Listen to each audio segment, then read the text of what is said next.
জন কিটসের লেখা একটা বিখ্যাত কবিতা।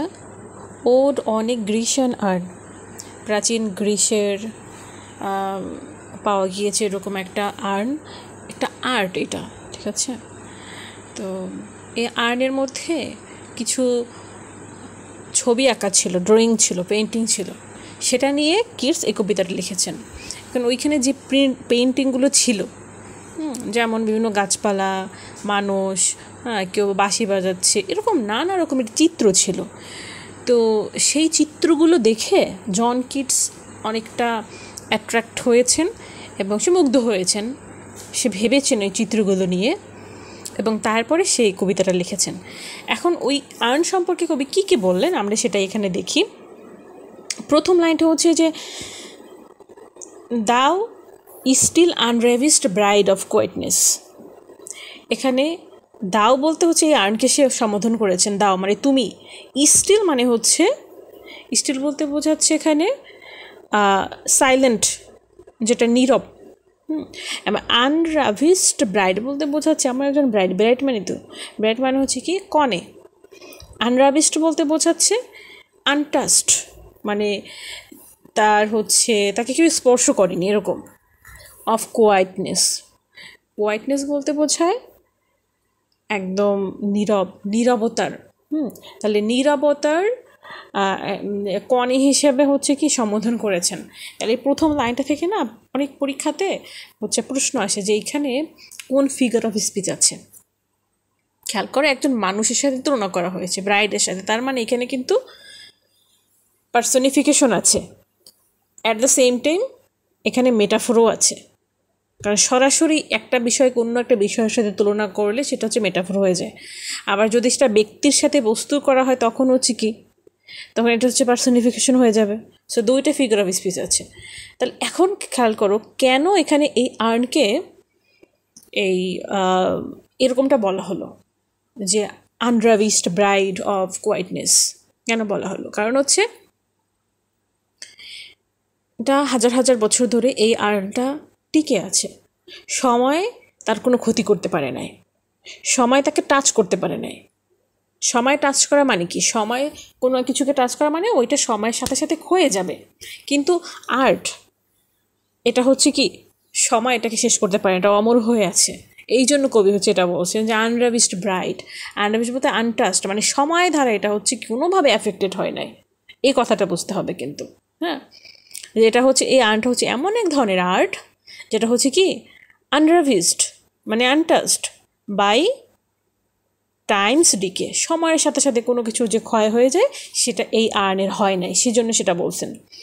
দ্বিতীয় লাইন হচ্ছে এটা যে thou foster child of silence and slow time. আবার এখানে দাও কথাটা দিয়ে শুরু হলো, সে তারপর আবার হচ্ছে এখানে সম্বোধন করলেন ফস্টার চাইল্ড। ফস্টার মানে কি পালক সন্তান, অর্থাৎ পালক সন্তান বলতে আমরা কি বুঝি, মানে আপন সন্তান না কিন্তু, মানে লালন পালন করতে এনেছি, অ্যাডপ্টেড এরকম। তাহলে কিসের সন্তান বললেন, সাইলেন্স অ্যান্ড স্লো টাইম। এখন বুঝতে হবে সাইলেন্স কি এবং স্লো টাইম কি। এখানে সাইলেন্স বলতে বোঝানো হয়েছে, মানে দুটো ধারায় যেটা বোঝানো হয়েছে সেটা হচ্ছে যে এই যে শত শত বছর পার হয়ে গিয়েছে, হ্যাঁ, সেই সময়টাকে বোঝানো হয়েছে। এই আর্নটা শত শত বছর ধরে টিকে আছে, সময়টা তাকে লালন পালন করেছে, সময়টা তাকে কোনোভাবে ক্ষয় না করে বরং লালন পালন করেছে। বুঝতে পেরেছ, মানে কবি এখানে কীরকম ভেবেছেন ব্যাপারটাকে, যে সময় তার কোনো ক্ষতি করে নাই, তাকে আনটাস্ট রেখেছে এবং সময় তাকে ক্ষতি তো করেই নাই বরং কি করেছে, লালন পালন করেছে। লালন পালন করে করে এই এত বছর পরেও এই আর্নটাকে টিকিয়ে রেখেছে। সেই জন্য কবি বলেছেন এটা হচ্ছে কি স্লো টাইমের ফস্টার চাইল্ড। আমি কি বোঝাতে পেরেছি? আচ্ছা, আর্ন হচ্ছে এটা হচ্ছে এক ধরনের এটার ভিতরে হচ্ছে ছাই রাখা হয় মৃত মানুষের, হ্যাঁ, কলস টাইপের কিছুটা এরকম একটা বিষয়, একটা পাত্র টাইপের বলতে পারো। তো সেটার বাইরে বিভিন্ন কারুকার্য থাকে, হ্যাঁ, বিভিন্ন কিছু আর্ট করা থাকে, পেইন্টিং বা ড্রয়িংয়ের মতো, ঠিক আছে। তো সেরকম একটা ড্রয়িং নিয়ে মূলত হচ্ছে কবি কথাগুলো বলছেন। এখন সেই পুরো যে চিত্রগুলো কী কী ছিল হ্যাঁ সে আর্নের উপরে, সেটা হচ্ছে আমরা নিচে পড়ব। তো কবি এই আর্নটা দেখার পরে সে হচ্ছে কবিতাটা লিখছেন, এবং এটা অনেক বছর বছর পার হয়ে গিয়েছে, তারপরও এটা টিকে আছে, এটা প্রাচীন সময়ের। তো কবি যখন এটা দেখলেন সে ভাবলেন যে সময় ধারা এটা একটু এফেক্টেড হয় নাই, সময় এটার কোনো ক্ষতি করতে পারে নাই। তাই কবি এটাকে বলছেন কি যে সময় হচ্ছে এটাকে লালন পালন করেছে। তো প্রথম দুইটা লাইন না একদম মুখস্থ করে নাও, এই দুইটা লাইন, এবং আরও দুইটা লাইন মুখস্থ করতে হবে, আমি সেটা বলে দেব। এই কবিতা থেকে এই লাইনগুলো মুখস্থ করে রাখতে হবে তোমাকে। তুমি যদি হচ্ছে ভাইবার প্রিপারেশন নাও বা হচ্ছে তুমি কলেজের নিবন্ধনের পরীক্ষায়, তো হুবহু হচ্ছে এই লাইনগুলো আসে, হ্যাঁ, যেখানে কোন ফিগার অফ স্পিচ আছে। তাহলে আমি কিন্তু বলে দিলাম যে কোন ফিগার অফ স্পিচ, এখানে মেটাফোর এবং পার্সনিফিকেশন। আচ্ছা, তাহলে একটু মুখস্থ করে নাও প্রথমে এই দুইটা লাইন, যে thou is still unravished bride of quietness, thou foster child of silence and slow time. Silence এবং স্লো টাইম এই আর্নটাকে কী করেছে, লালন পালন করে এত দূর পর্যন্ত এনেছে, এটার কোনো ক্ষতি হতে দেয় নাই। সেই জন্য এটাকে বলা হচ্ছে foster child of silence and slow time. তারপরে বলা হয়েছে যে এটা হচ্ছে সিলভিয়ান হিস্টেরিয়ান। এইখানে একজন হিস্টেরিয়ানের সাথে তুলনা করা হয়েছে, মানে আর্নটাকে বলা হয়েছে যে তুমি হচ্ছে একজন হিস্টোরিয়ান। এখন হিস্টোরিয়ান কে, যারা ইতিহাস লেখে, তাই না? ইতিহাস যারা লেখে তারা হচ্ছে কি অনেক হাজার হাজার বছর আগের ইতিহাস বর্তমান সময়ের জেনারেশনকে জানায়। তো কবি বলছেন এই যে আর্নটা, এইটাকে দেখার পরে তার মনে হয়েছে যে আর্নটা হচ্ছে একজন হচ্ছে ইতিহাসবিদ, একজন হিস্টোরিয়ান। সে সেঞ্চুরির মানে হাজার হাজার বছরের আগের যে গল্প সেটা বর্তমানে মানুষকে শোনাচ্ছে। তাই কবি এই আর্নটাকে কি বললেন সিলভিয়ান হিস্টোরিয়ান। সিলভিয়ান বলতে না আসলে গ্রাম্য বা হচ্ছে রাষ্ট্রিক এরকমটা বোঝানো হয়, কারণ ওইখানে না ওই যে চিত্রটার মধ্যে হচ্ছে অনেক গাছ, মানে প্রাকৃতিক জিনিসগুলো ছিল, গ্রামের জিনিসগুলো ছিল, সেজন্য এই যে আর্নটাকে কি বলা হলো, সিলভিয়ান হিস্টোরিয়ান। তারপর বলছে যে হু ক্যানস্ট দাস এক্সপ্রেস এ ফ্লাওয়ারি টেল মোর সুইটলি দ্যান আওয়ার রাইম। কবি বললেন যে এই আর্নটা যত সুন্দর করে একটা গল্প বলতে পারে, সেটা আমার যে রাইম সেটাও পারে না। বুঝতে পেরেছো? এই যে আওয়ার রাইম বলতে বোঝাচ্ছে আমাদের কবিতা, রাইম মানে কবিতা। কবি বলছেন যে কবিরা যে কবিতা লেখে তার থেকেও আরও সুইটলি কবিতা লেখে বা কবিতা বা হচ্ছে গল্প বলে কে, এই আর্নের মধ্যে যে চিত্রগুলো আঁকা আছে, চিত্র কিন্তু অনেক কথা বলে। হ্যাঁ, তুমি কোনো একটা পেন্টিংয়ের দিকে তাকিয়ে দেখবে যে ওই পেন্টিং তোমাকে অনেক কিছু ভাবাবে। হ্যাঁ, এবং ওটা যদি হয় আরও 100 বছর 200 বছর আগের, তখন তুমি ভাবতে থাকবে যে 100 বছর 200 বছর আগে এরকম কিছু একটা ছিল, মানে মনে হবে যেন তুমি ইতিহাস পড়তেছো একটা চিত্রের দিকে তাকিয়ে। কবির বেলায় না সেই ব্যাপারটাই হয়েছে এখানে, বুঝতে পেরেছো? তারপরে দেখো পরের লাইনে কবি এখানে বলছেন যে হট লিভ ফ্রেন্স লিজেন্ড হার্ন্ড অ্যাবাউট দাই শেপ। মানে এই যে ছবিটা আঁকা আছে ওখানে, ওটা চারপাশে হচ্ছে অনেক ফুল টুল ছিল, ডেকোরেটেড করা ছিল, পাতা জাতীয় এরকম কিছু। তো সেইটার কথা সে বলছেন, যে প্রশ্ন করছেন যে what leaf fringed legend haunts about thy shape, মানে তোমার চারদিকে যে একটা ফ্রেম মানে শেপটা দিয়েছে সেটা কি, প্রশ্ন করছে কবি।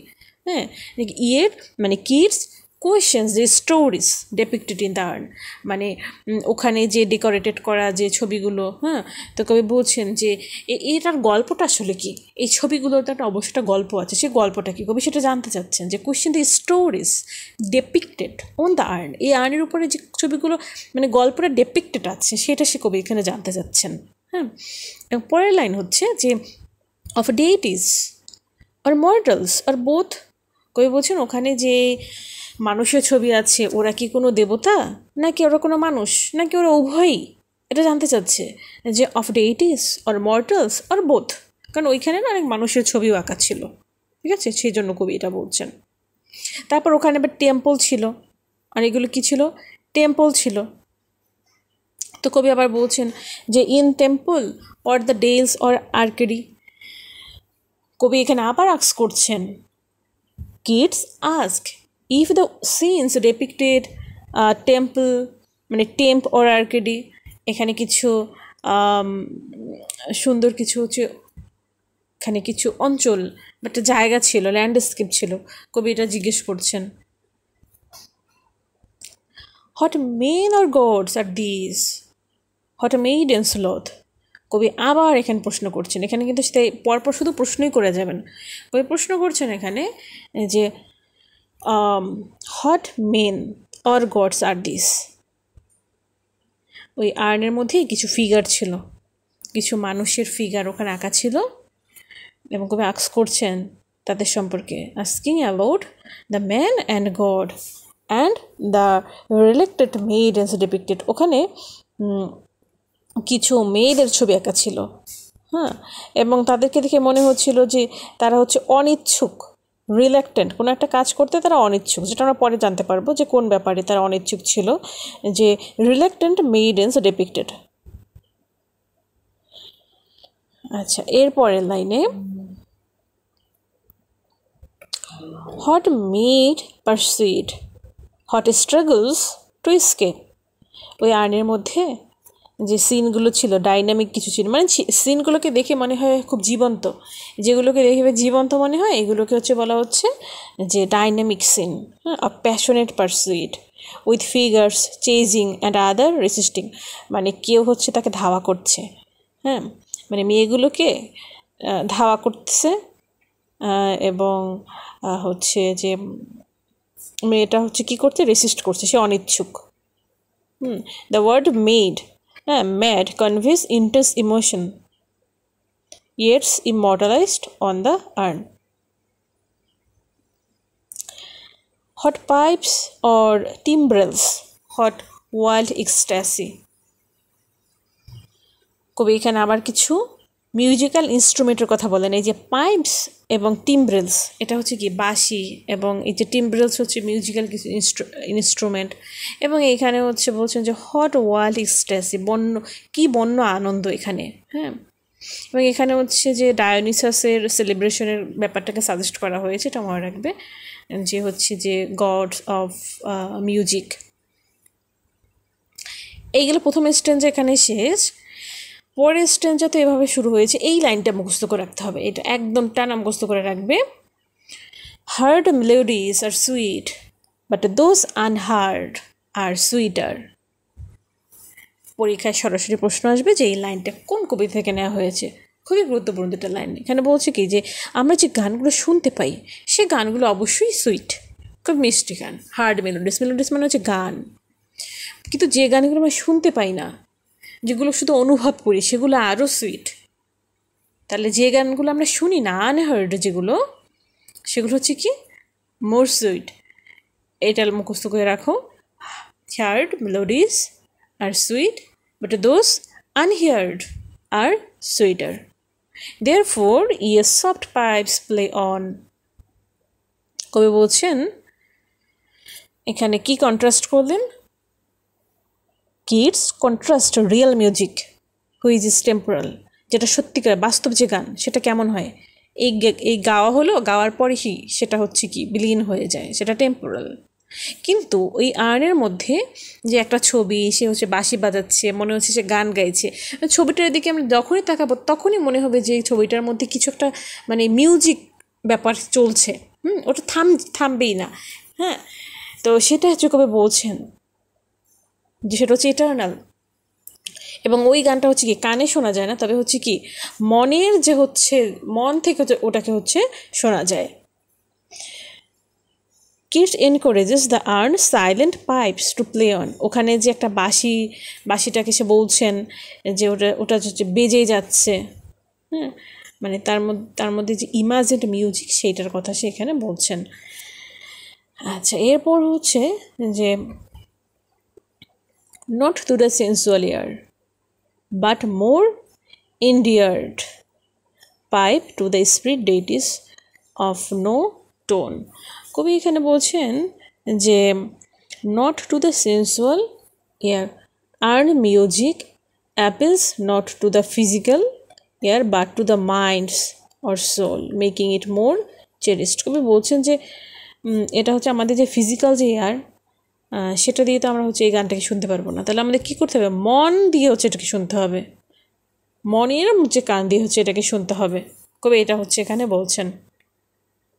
ছিলাম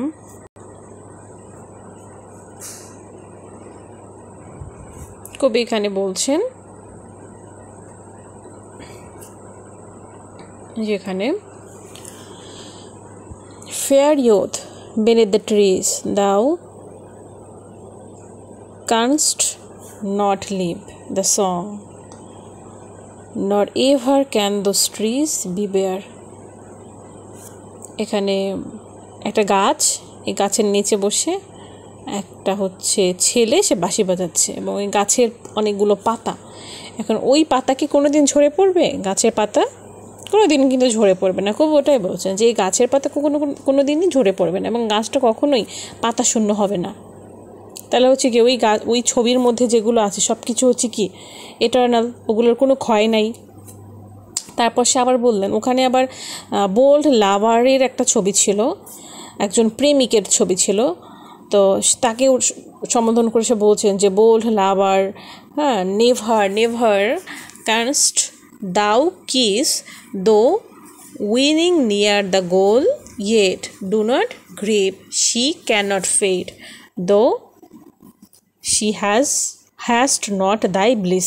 এখানে এক প্রেমিক এবং প্রেমিকার ছবি ছিল, যে মনে হচ্ছে যে প্রেমিক সে হচ্ছে যে তার প্রেমিকাকে কিস করার চেষ্টা করতেছে আর তার প্রেমিকা হচ্ছে রেসিস্ট করছে ব্যাপারটাকে। তো সেই কথাটা কেন বললেন যে বোল্ড লাভার সে কখনোই হচ্ছে কী করতে পারবে না, তার প্রেমিকা পর্যন্ত সে যেতে পারবে না। হ্যাঁ, কারণ ওখানে যেই রকম স্থির করা আছে ছবিটা ওই রকমই থাকবে।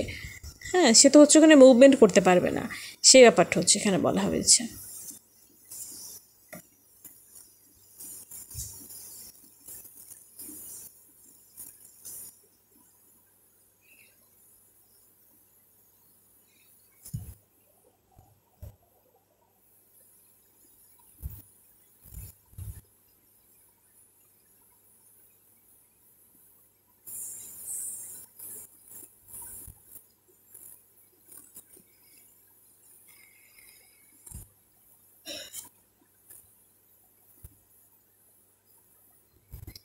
আচ্ছা, আজকে হচ্ছে নেট চলে যাচ্ছে বারবার, কেন বুঝতে পারতেছি না।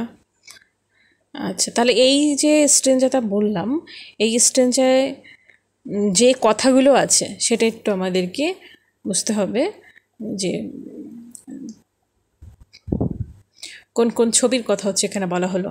হ্যাঁ, যে একজন লাভার তার হচ্ছে মানে প্রেমিকাকে সে কিস করার জন্য হচ্ছে সে চেষ্টা করতেছে, কিন্তু তার প্রেমিকা হচ্ছে কী করতেছে, এটাকে রেসিস্ট করছে এবং সে কবি এটাই বলছেন এখানে, সে হচ্ছে কী করতে পারবে না, এই যে তাকে যে হচ্ছে সে ধরার চেষ্টা করতেছে পেছন থেকে, যেন চেস করছে, কিন্তু অন্যজনে সে দৌড়ে পালাচ্ছে, তো সে তাকে ধরতে পারবে না।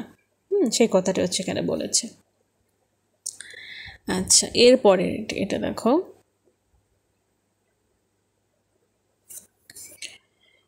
এই যে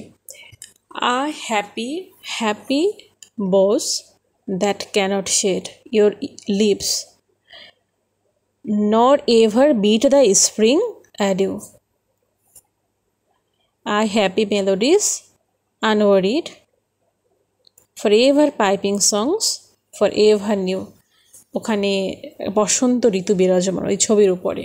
হ্যাঁ, কবি বলছেন যে এখানে যে বসন্ত যেটা আঁকা আছে সেটা কখনোই বিদায় নেবে না, ওই ছবির মধ্যে বসন্তটা কখনোই বিদায় নেবে না। ওখানে যে পাইপ মানে যে বাঁশি, সে বাঁশি সবসময় কী থাকবে, নতুন থাকবে, কখনোই পুরাতন হবে না।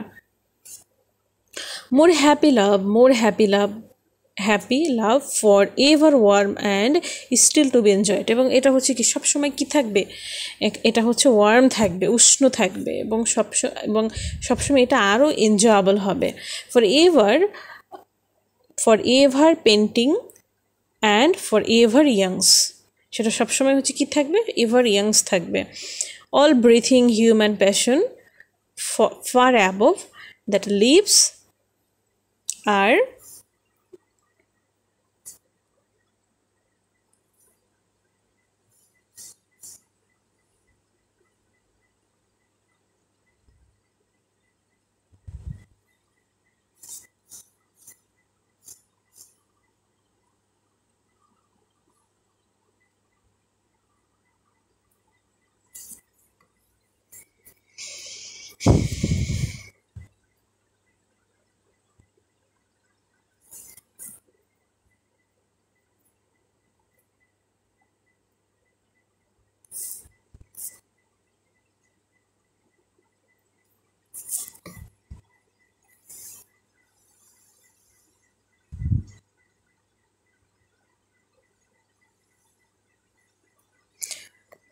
আমি নতুন করে আবার লিঙ্ক দিতেছি, এটা বুঝতে পারতেছি না এরকম কেন করতাম। আবার জয়েন হও।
আপু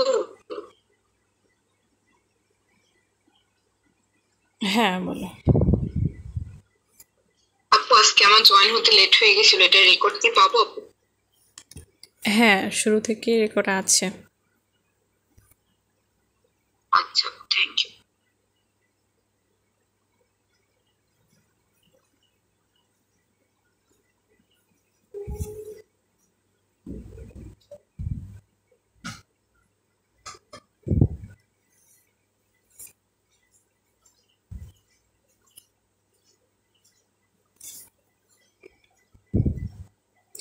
আচ্ছা, এইখানে কবিতা আবার বলছেন যে হু আর দিস কামিং টু দ্য, এখানে স্যাক্রিফাইস যে চিত্র আছে, যে এখানে বলা হয়েছে যে ওই যে আগে ধর্মীয় ক্ষেত্রে যে পশু পাখি বা মানুষ স্যাক্রিফাইস করা হতো, সেটার একটা ছবি ওইখানে আঁকা ছিল। তো কবি বলছেন যে এখানে যে ওটা কারা আসছে স্যাক্রিফাইস করতে, টু হট গ্রিন আল্টার। ওখানে কিছু আল্টার ছিল, কিছু ফিগার সবুজ রঙের, আর মিস্টেরিয়াস প্রিস্ট, এবং রহস্যময় কিছু পুরোহিত। হ্যাঁ, তারা স্যাক্রিফাইস করার জন্য আসছে। দ্য লেডেস্ট দাও দ্যাট হেইফার, হেইফার বলতে বোঝাচ্ছে যে বাছুর। বাছুর, যেটাকে সাজিয়ে নিয়ে আসা হয়েছে, হ্যাঁ, নোয়িং at the skies and all the silken flanks with garland rest. এবং এই হেইফারটাকে ফুল দিয়ে সাজিয়ে আনা হয়েছিল। হ্যাঁ, সিল্কেন ফ্রাংস বলতে সিল্কের যে যে মানে কি বলা যায় এটাকে, যে কিছু ফ্লাংস, হ্যাঁ, উইথ গার্ল্যান্ডস, কাপড়ের মতো সিল্কের, এগুলো দিয়ে এটাকে সাজিয়ে আনা হয়েছে স্যাক্রিফাইস করার জন্য। What little town by river or sea shore. এবং এইখানে না যে লিটল টাউন এবং নদীর পাশ দিয়ে একটা শহর, সেটার একটা ছবি ছিল। অর্থাৎ ওই ছবিতে কী কী আছে সেটাই কিন্তু এখানে বলা হচ্ছে। আর mountain built with peaceful citadel, এবং ওখানে কী আছে, মাউন্টেন বিল্ড এবং একটা সিটাডেল আছে দুর্গের মতো। হ্যাঁ, is emptied of this folk this pious morn. এবং এই যে মর্ন বলতে মর্নিং, কোনো একটা সকাল। হ্যাঁ, এই সকালটাকে বলা হয়েছে কি পায়াস, কারণ এখানে গডের উদ্দেশ্যে স্যাক্রিফাইস করা হচ্ছে। তো কবি এখানে প্রশ্ন করছেন যে এগুলো কী। হ্যাঁ, and little town by streets thy ever more will silent be and not to soul to tell why thou art desolate, can ever return. কবি এখানে বলছেন যে এই যে এই মানুষের যে এই যে সমাগম, এটা হচ্ছে কি হবে না, কখনো হচ্ছে কি জনশূন্য হয়ে যাবে না। না ভাই, এবং কবি হচ্ছে এখানে তার যে একটা কিউরিয়াসিটি এই ছবিগুলো সম্পর্কে, সেটা হচ্ছে এখানে প্রকাশ পেয়েছে। এবং এই যে শেষের যে স্ট্যাঞ্জাটা, এইখানে হচ্ছে খুব ইম্পর্ট্যান্ট একটা লাইন আছে, এটা মুখস্থ করতে হবে। এবং এই লাইনটাই হচ্ছে পুরো স্ট্যাঞ্জার মানে মূল কথা। সেটা হচ্ছে যে এই যে এটা, beauty is truth, truth beauty. এই লাইনটা এইভাবে আসবে, যে এই লাইনটা কোন কবিতা থেকে নেওয়া হয়েছে। Beauty is truth, truth beauty. আমি এই লাইনটাই আগে ব্যাখ্যা করি। এই লাইনটা জানা থাকলে এখানে আর তেমন ইম্পর্টেন্ট কিছু নাই এই স্ট্যাঞ্জাতে। এই লাইনটার ব্যাখ্যাটা ভালো করে জানতে হবে। কবি বলছেন এই আর্টের মধ্যে যে আর্টগুলো আছে, সে আর্টগুলো একটা মানে ইউনিভার্সাল যে ট্রুথ, এগুলোকে ধারণ করে। আর্টের মধ্যে যে সৌন্দর্য, কবি বলতে চাচ্ছেন যে বিউটি অফ আর্ট, সেটা যে কোনো আর্ট হোক, আর্টের মধ্যে যে একটা বিউটি থাকে, একটা সৌন্দর্য থাকে, সেই সৌন্দর্য সবসময় ইউনিভার্সাল ট্রুথকে নিজের মধ্যে ধারণ করে। সেটাই হচ্ছে এই লাইনটার হচ্ছে অর্থ। এবং কবি এই স্টেঞ্জাতে এই কথাগুলো বলতে চাচ্ছেন। এবং ভাইবাতে না এরকম একটা লাইন ধরে বলে যে এই লাইনটা দ্বারা কী বোঝানো হয়েছে, যে beauty is truth, truth beauty, কথাটার মানে কি। তখন বলবে যে the beauty of art, the beauty of art embodies the universal truth. ঠিক আছে, আর্টের মধ্যে যে একটা সৌন্দর্য, সেটা সবসময় আর্ট সবসময় আসলে কি করে, আর্ট কিন্তু কখনো মিথ্যা বিষয়কে ধারণ করে না। আর্ট হচ্ছে ইউনিভার্সাল ট্রুথকে ধারণ করে। সেটা সাহিত্য হোক, মিউজিক হোক, পেন্টিং হোক, সেটা সবসময় কি করে, ইউনিভার্সাল ট্রুথকে নিজের মধ্যে ধারণ করে। এটা হচ্ছে মিনিং। এটা কিন্তু একদম ভালো করে মনে রাখবে, এটা কিন্তু কাজে লাগবে সামনে। তো আমি যদি এই স্ট্রেঞ্জারটা একটু বলি, যে এটাকে হচ্ছে বলা হয়েছে কি অ্যাটিক